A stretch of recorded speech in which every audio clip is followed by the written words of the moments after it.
Hello students, कैसे हैं आप सब। बहुत दिन बाद हम आपका क्लास लेने जा रहे हैं। आज अस्वस्थता के कारण आपका क्लास नहीं लिया जा रहा था, लेकिन चिंतित ना होइए, समय से सिलेबस खत्म करने का प्रयास करेंगे।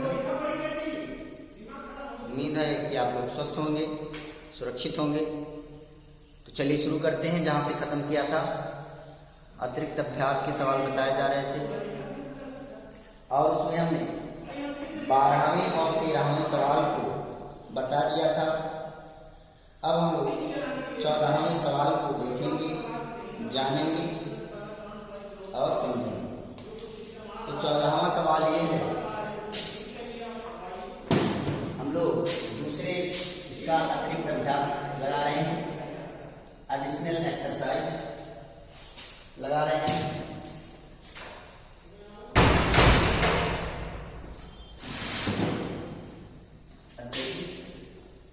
अभ्यास एडिशनल एक्सरसाइज ये हम लोग लगाने जा रहे हैं। इसके बारे में हम लोग चर्चा कर रहे हैं और इसमें 14वां सवाल हो गया, 13वां सवाल हो गया था। 14वां सवाल में हम लोग चर्चा करने जा रहे हैं। 14वां सवाल क्या है बेटा कि 1.5 माइक्रोकूलाम और 2.5 माइक्रोकूलाम आवेश वाले दो सूक्ष्म गोले एक दूसरे से 30 सेंटीमीटर की दूरी पर, कैसे सेंटीमीटर की दूरी पर, 30 सेंटीमीटर की दूरी पर दो आवेश है।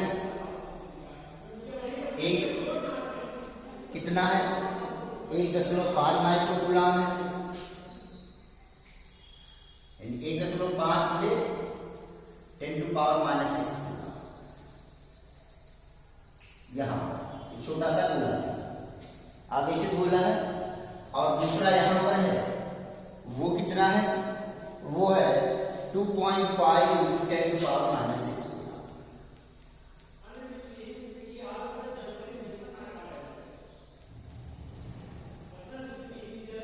क्लियर। और इनके बीच का जो डिस्टेंस है वो कितना दिया हुआ है, 30 सेंटीमीटर दिया हुआ है। इनके बीच की दूरी है तो 30 सेंटीमीटर है, 30 × 10⁻² मीटर, ये है डिस्टेंस। ये बात क्लियर हो गई कि नहीं हो गई, समझ गया।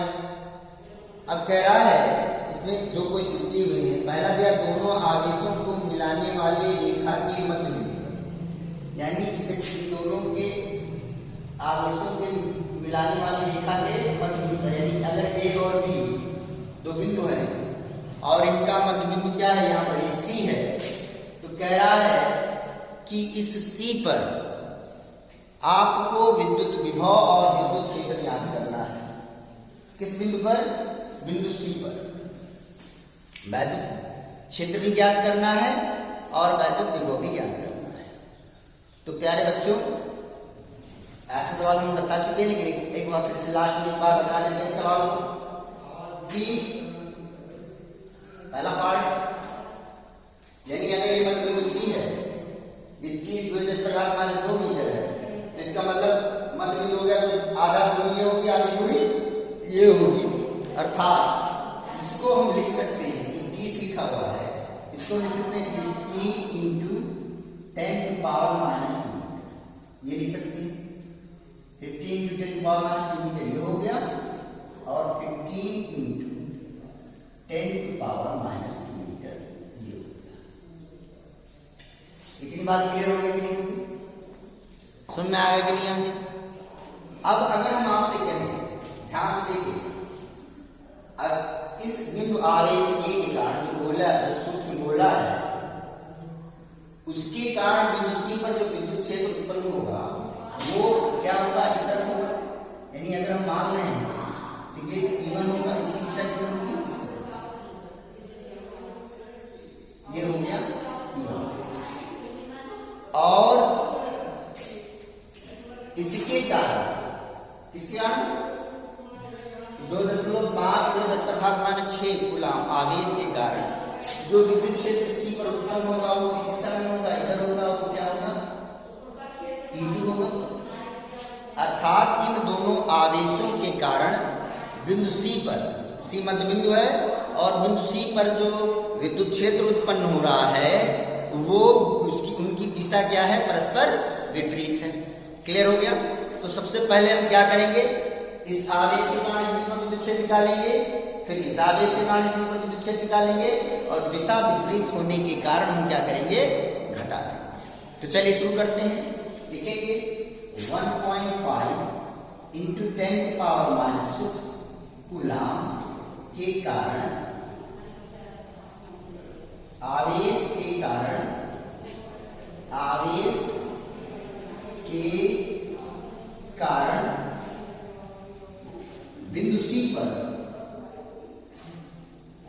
बिंदु सी पर विद्युत क्षेत्र, बिंदु सी पर विद्युत क्षेत्र E1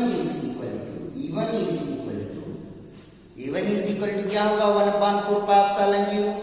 तो 1/4πε0 की वैल्यू कितनी होगी, 9 × 10⁻⁹ Q/r²। ये तो फार्मूला डायरेक्ट लिख रहा वैल्यू, तो वैल्यू इसकी कितनी हो गई, 1.5 × 10⁻⁶ r²। डिस्टेंस कितना है इनके बीच का, 15 × 10⁻², 15 × 10⁻⁻² का होल स्क्वायर। ये बात क्लियर हो गई? सुना रहे हैं भाई? फार्मूला क्या है, 1/4πε0 इंटू Q/r²। 1/4πε0 कितना हो गया, 9 × 10⁻⁹। Q क्या है, चार्ज है, चार्ज कितना है, 1.5 × 10⁻⁶। और r क्या है, डिस्टेंस है, जो डिस्टेंस कितना है, 15 × 10⁻² का होल स्क्वायर। ये बात क्लियर हो गई कि नहीं हो गई? अब इसको सॉल्व करेंगे तो क्या मिलेगा, E1 इज इक्वल टू 15, इसका मल्टीप्लाई करेंगे तो कितना होगा, 20.5 इंटू 10⁻⁹ में से -6 घटेगा, कितना हो जाएगा, 10⁻3 हो जाएगा। अपॉन 15 का स्क्वायर करेंगे, 15 का स्क्वायर होगा तो कितना हो जाएगा, 225।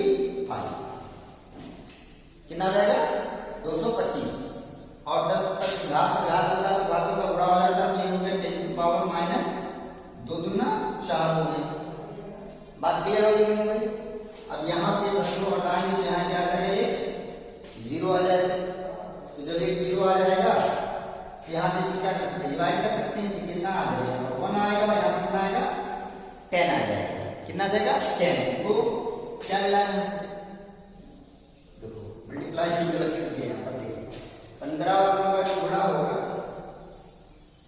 कितना होगा, 13.5। अभी 10 हटाएंगे और यहाँ पर क्या है, 225।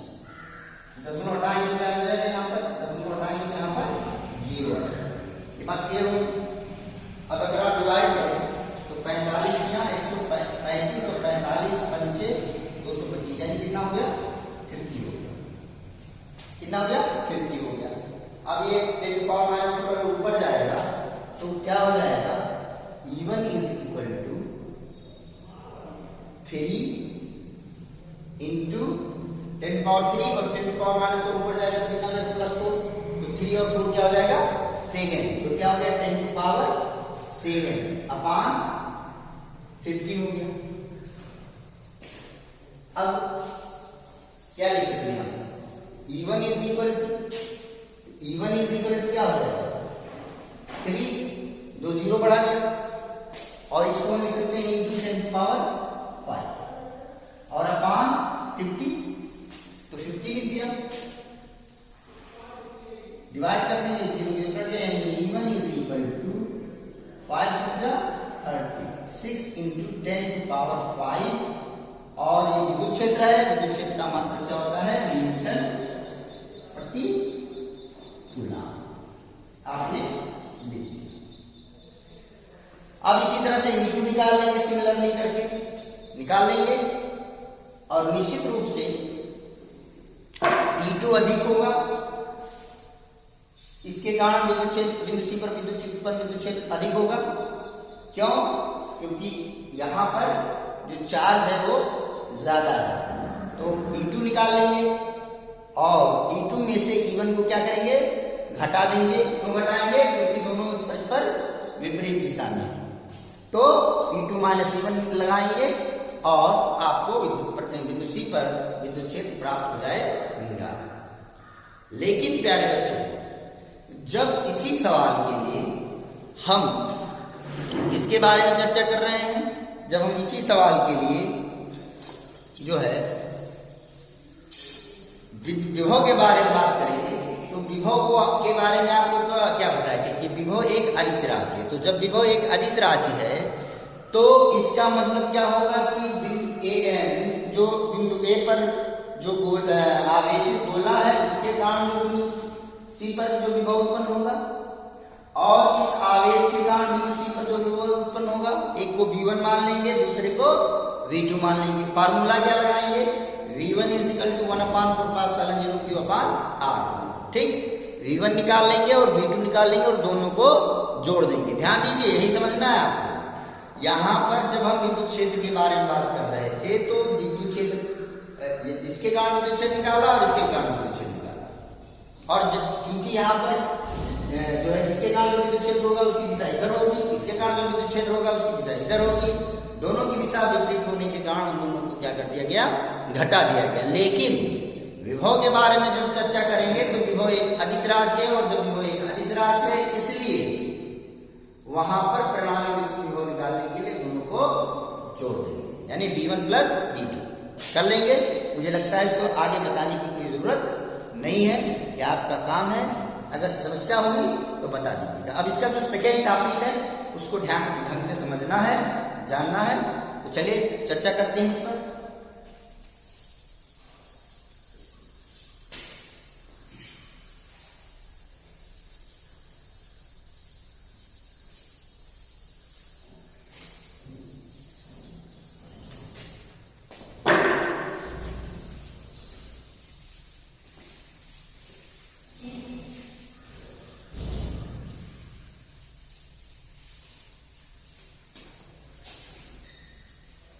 क्या है दूसरा टॉपिक, इसमें देखते हैं। इसमें कह रहा है दूसरे में कि मध्य बिंदु से होकर जाने वाली रेखा के अवलंब तल में मध्य बिंदु से 10 सेंटीमीटर दूर स्थित किसी बिंदु पर विभव और विद्युत क्षेत्र ज्ञात है।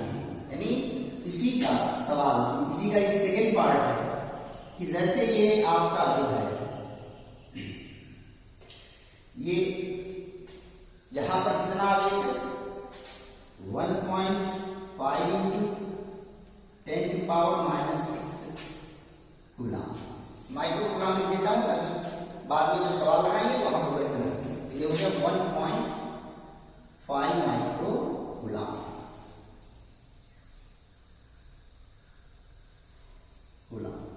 क्लियर, और यहां पर कितना है 2.5 माइक्रो कूलम चार्ज।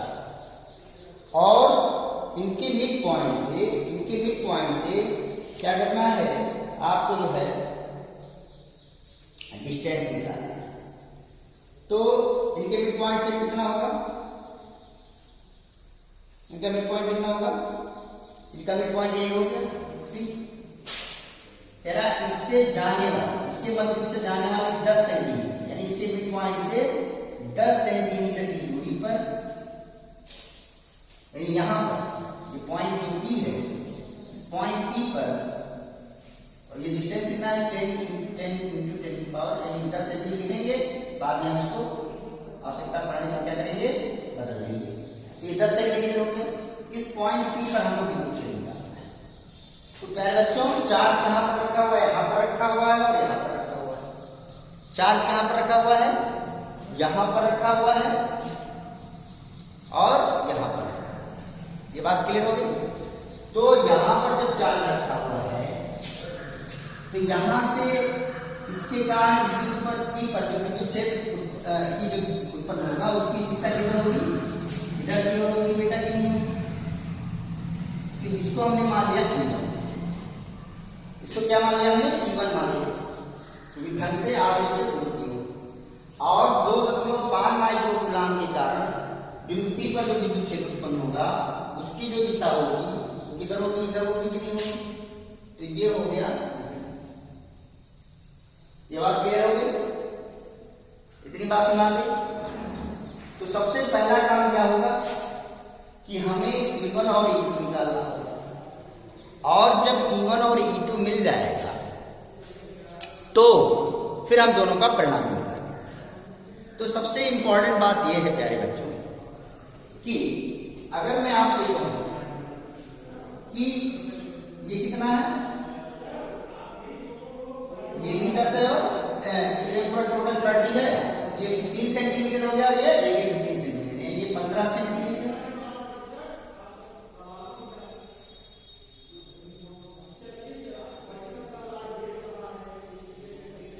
और ये भी 15 सेंटीमीटर। क्लियर? इस बिंदु पर विद्युत क्षेत्र निकालने के लिए इसके कारण सूत्र हमारे पास क्या है, E is equal to 1/4π0 Q upon R, यही तो है। तो 1/4π0 तो पता है, Q चार्ज हमको पता है। अब अगर ये डिस्टेंस मिल जाए तो हमारा काम बन जाएगा। तो प्यारे बच्चों ये 90 एंगल है कि नहीं? अगर ये 90 एंगल है तो इसके लिए कर्ण का काम करेगा नहीं करेगा? यहाँ कर्ण का काम करेगा, और जब कर्ण का काम करेगा तो क्या करेगा, हम निकाल लेंगे आराम से। हम मान लेते हैं कि ये डिस्टेंस कितना है, R। तो अगर ये R है, ये R सेंटीमीटर है, तो ये भी कितना होगा, R सेंटीमीटर ही होगा। क्यों? क्योंकि ये भुजा इस भुजा के बराबर है और ये 10 सेंटीमीटर है, ये दोनों सेम हो। इतनी बात सुना गई। तो अगर इसका मतलब क्या होगा, अब हमारा पहला जो काम हो गया वो क्या हो गया, E1 और E2 का। क्लियर हो रहा? तो ध्यान सुनिए।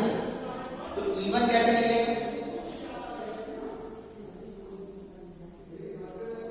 E1 कैसे मिलेगा, E1 इज इक्वल टू आप लिखोगे, E1 इज इक्वल टू लिखोगे 1/4π0 यानी 9 × 10⁹ इंटू Q कितना है, Q हो गया 1.5 माइक्रो कूलम, यानी 1.5 इंटू 10⁻⁻6 अपान R²। डिस्टेंस के बीच का हमने अभी क्या माना है, R माना है, तो R ही रहने दीजिए, यानी R²। क्लियर हो गया? अब अगर इसको हम सॉल्व करें तो कितना मिलेगा, यहां से ये इक्वल मिलेगा 13.5 गुणे 9 में से 6 गया, कितना हो जाएगा, 3/R² न्यूटन प्रति कूलम। ये बात सुना आगे नहीं आगे? और अगर हम E2 निकालते हैं, U2 बराबर क्या होगा, यदि हम E2 निकालते हैं तो U2 बराबर क्या होगा, देखिए ध्यान से। अगर हम E2 निकालते हैं तो E2 बराबर क्या होगा, 9 × 10⁹ इसके कारण E2 पर कुछ से E2 है, E2 बराबर 9 1/4π0 9 × 10⁹ हो गया। क्यों? क्योंकि यहाँ पर कितना होगा, 2.5 इंटू 10⁻⁻6 2.5 इंटू 10⁻⁻6 और इनके बीच का डिस्टेंस कितना है, 8 सेंटीमीटर, यानी बटे क्या हो गया, R²। ये बात क्लियर हुई कि नहीं हुई? इतनी बात समझ आ गई?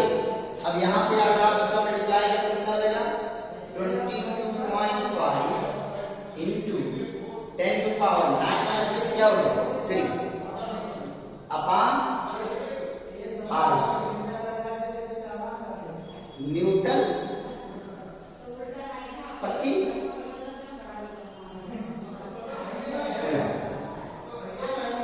इतनी बात समझ आ गई कि नहीं आ गई? कोई दिक्कत तो नहीं होगा, मुझे लगता है समझ आ रहा होगा इतनी बात, कोई परेशानी नहीं। अब क्या करना है, अब हमको इनका परिणाम निकालना है। क्या करना है, इनका परिणाम निकालना है विद्युत क्षेत्र। आसमानी। चलिए अगर हम आपसे कहें कि ये एंगल कितना है, आप तब बोलो कि एंगल थीटा है। आसमानी नहीं, ये एंगल कितना है, मान लीजिए, मान लें कि ये थीटा है, तो ये भी कितना होगा, थीटा। या सपोज ये छोड़ दीजिए, इसको छोड़ दीजिए, इसको थीटा मत मानिए, इसको आप थीटा, थीटा हो गया। और ये थीटा है,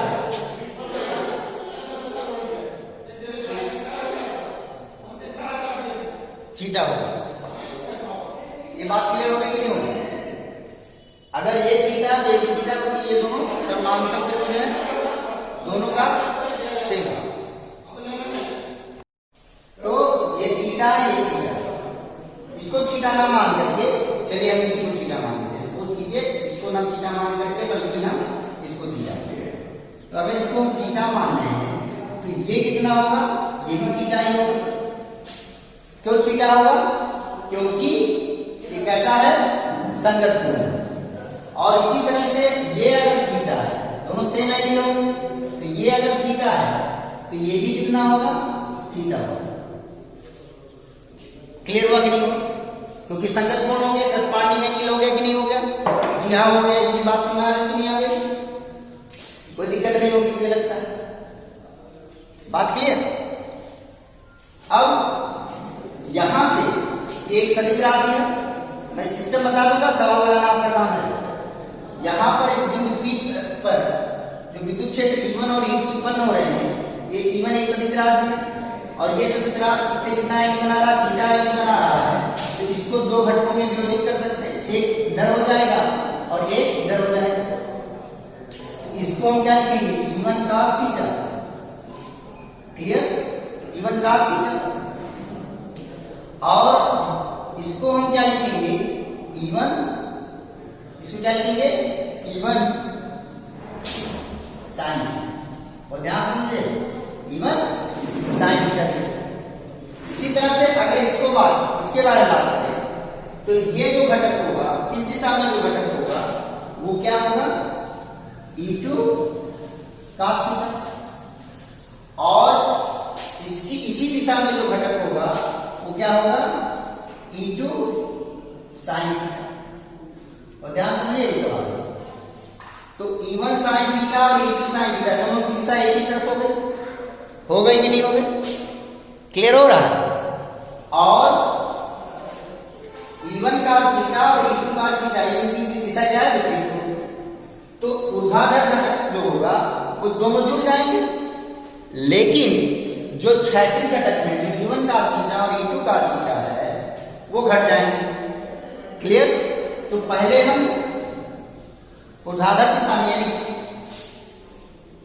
बिंदु P के से ये जो लंबवत दिशा में जो घटक है, विद्युत क्षेत्र के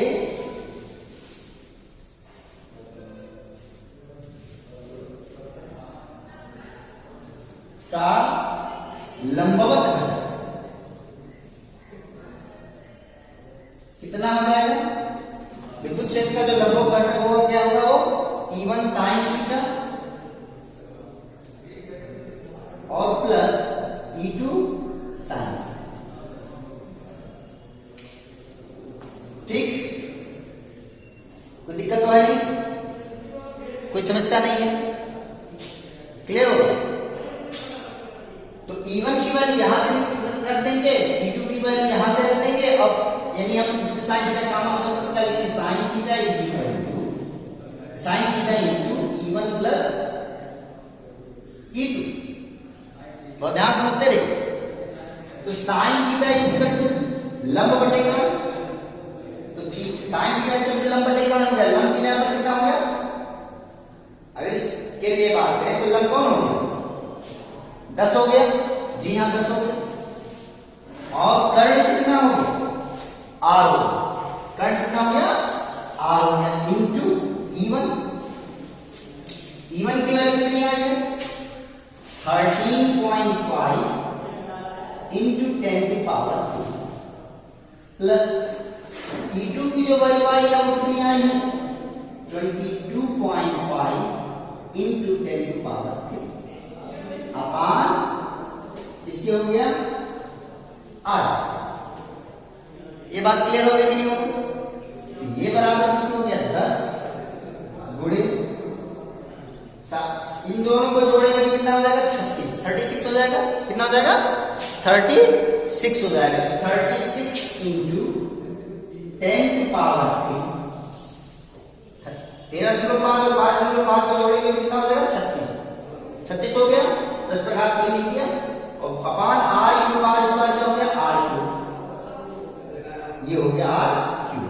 अब चलिए r के बारे में हम चर्चा कर लेते हैं। r की वैल्यू हम निकाल लेते हैं। तो r की वैल्यू कितनी आएगी पाइथागोरस प्रमेय से r किसकी होगा अंडर रूट कर्ण का वर्ग बराबर लंब का वर्ग धन आधार का वर्ग। लंब कितना है 10 है तो 10 का स्क्वायर है।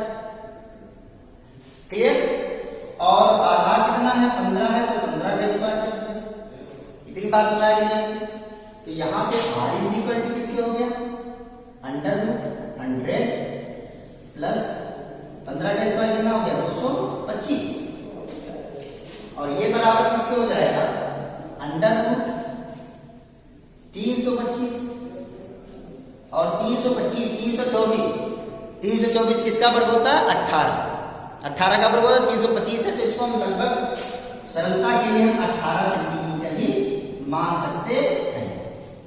कितना मान लेंगे 18 सेंटीमीटर एग्जैक्ट 18 सेंटीमीटर थोड़ा ज्यादा होगा लेकिन सवाल अगर हम एग्जैक्ट नहीं लेंगे तो और कठिन और बड़ा हो जाएगा सवाल को, इसलिए हमने 18 सेंटीमीटर मान लिया। क्लियर हो गया? क्योंकि 324 का वर्ग कितना होता है 18 का वर्ग कितना होता है 324 और यहाँ पर 325 है तो लगभग उसकी वैल्यू के इक्वल हो गया। अब यहाँ पर r की वैल्यू मिल गई आपको 18 सेंटीमीटर। तो 18 सेंटीमीटर का मतलब क्या हो गया अगर उसको मीटर में मिल लेंगे तो क्या लिखेंगे 18 into 10 to power minus 2 metre. Clear हो गया?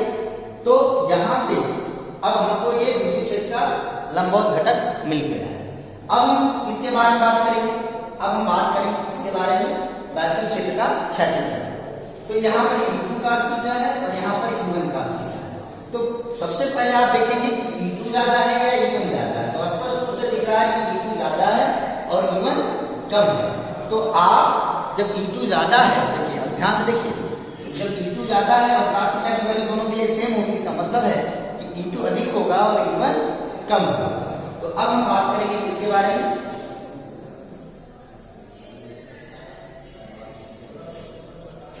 और लंबा सवाल है और ध्यान से सुनिए। तो ये हो गया विद्युत क्षेत्र का कौन सा घटक क्षैतिज घटक। कौन सा घटक क्षैतिज घटक। तो क्षैतिज घटक कैसे मिलेगा इसमें से इसको घटा देंगे यानी क्या लिखेंगे E2 का थीटा माइनस E1 का।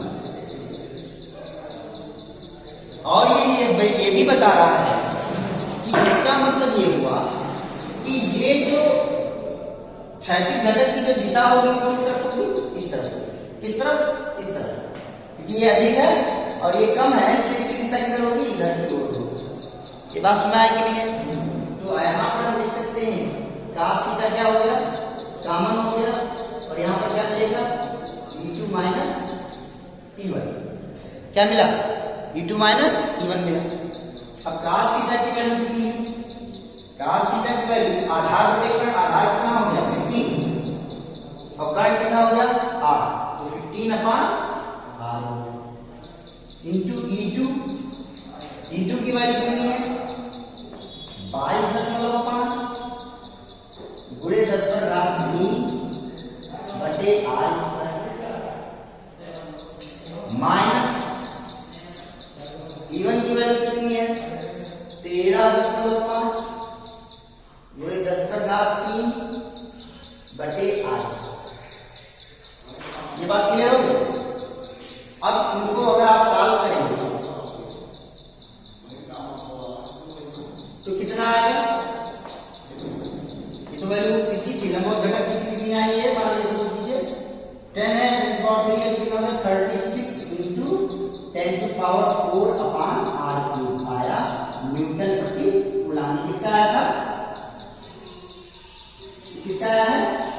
ये आया है लंबवत घटक, इसको मिटा देते हैं और इस पर चर्चा करते हैं। तो ये 15/r इंटू 22.5 माइनस इतना ही। अब यहां से आप देख सकते हैं ये इसका जो होगा 15/r इंटू 22.5 में से 13.5 को उठाएंगे तो कितना आएगा? 9 आएगा। तो 9 गुणे 10/3 बटे कितना हो जाएगा? 8। तो 15 135, 135 गुणे 10/3 बटे 8 आ गया। ये आ गया क्षैतिज घटक। यानी कि अब जो है ये जो क्षैतिज घटक निकला वो इस दिशा में कार्य कर रहा है, यानी अब स्थिति ऐसी है।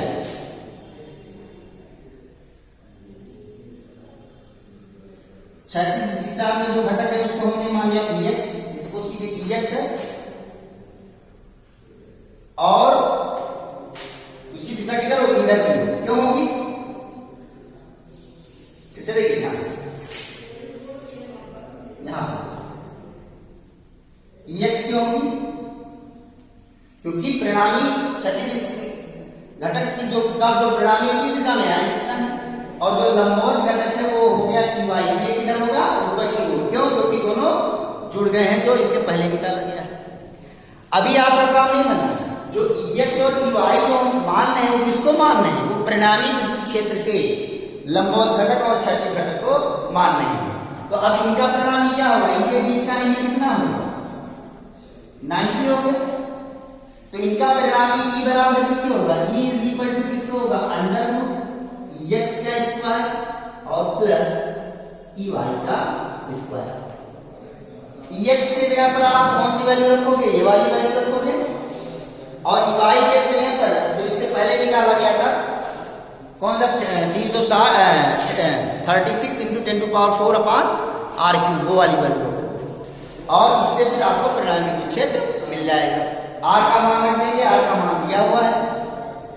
EX का मान यहां से रख देंगे और जो अभी इसके पहले लंबवत घटक बताया था उसको क्या मानेंगे आप? EY मान लेंगे और इस तरह से E की वैल्यू मिल जाएगी। ये बात सुनाया कि नहीं है? मुझे लगता है सुनाया, कोई दिक्कत नहीं होगी। दूसरा तरीका क्या था? दूसरा तरीका था कि आप इतना मेहनत ना करते, आप इन दोनों के बीच का एंगल निकालें, E1 और E2 के बीच का एंगल निकालें। यदि बात सुना आई तो मैंने बताया नहीं बताया, यदि बात सुना आई। अब मैं कह रहा हूं कि आप E1 और E2 के बीच का एंगल निकालें, यानी आप घटक नहीं है, यहां पर घटक नहीं, यहां पर घटक नहीं है।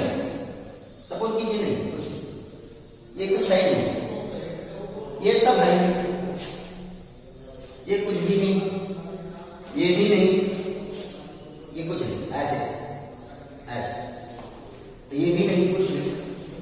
आपने E1 और E2 निकाल लिया, E1 और E2 आपने निकाल लिया कि नहीं निकाल लिया? निकाल लिया। तो अब जब E1 और E2 आपने निकाल लिया तो अब आप ये थीटा माना है आपने, ये भी थीटा माना है, तो अब इसको थीटा मत मानिए, बल्कि इसको आप थीटा मान लीजिए, इसको थीटा मान लीजिए और इसको थीटा मान लीजिए। और जब ये थीटा मान लेंगे तो ये टोटल कितना हो जाएगा?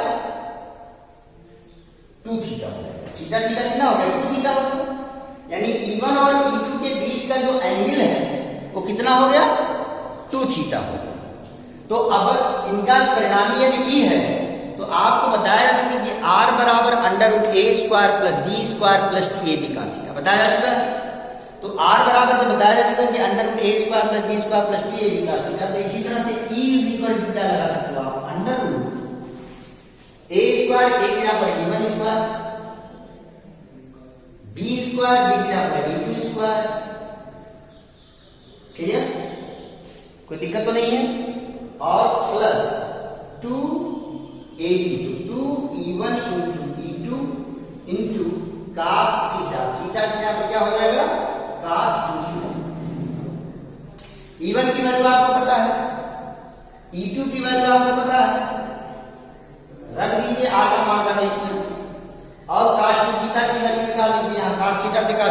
वैल्यू निकाल दीजिए और यहाँ पर मान रख दीजिए, आपको तब भी विद्युत क्षेत्र का मान प्राप्त होगा। तो थोड़ा अभी तक जो सवाल बताए गए थे वह उस परिस्थितियों में क्या हो रहा था, जो आवेश होते थे वो अलग अलग सेम होते थे। अगर यहाँ 1.5 है तो यहाँ पर भी 1.5। तो जब ऐसे सवाल होते थे तो दोनों के कारण जो विद्युत क्षेत्र उत्पन्न होता था वो सेम होता था, तो इसलिए इतनी दिक्कत नहीं होती थी। उस स्थिति में इतनी दिक्कत नहीं होती थी। लेकिन अब यहाँ पर क्या है कि विद्युत क्षेत्र जो आवेश है वो अलग अलग है, इसलिए उनके कारण जो विद्युत क्षेत्र उत्पन्न हो रहा है वो भी अलग अलग ही होगा। ये बात क्लियर हुई कि नहीं हुई? तो विद्युत क्षेत्र का ये सवाल तो आप लगा लेंगे, कोई दिक्कत नहीं होगा। वैल्यू ये आपका काम है, जो बातें मुख्य बातें थी वो मैंने समझा दिया। बड़ा लंबा सवाल था, ज्यादा समय लग गया इसमें, इसलिए आज इतना ही। सवाल को लगाएंगे, अब इसी तरह से एडिशनल एक्सरसाइज लगाएंगे। कल हो सकता है कल एक दिन और एडिशनल एक्सरसाइज बताया जाए, उसके बाद हम लोग सेकेंड पेपर को शुरू करेंगे। तो बस आज इतना ही। विद्युत विभव इससे संबंधित है, विद्युत विभव निकालिएगा, नहीं सुना है तो क्वेश्चन कर लीजिएगा। धन्यवाद।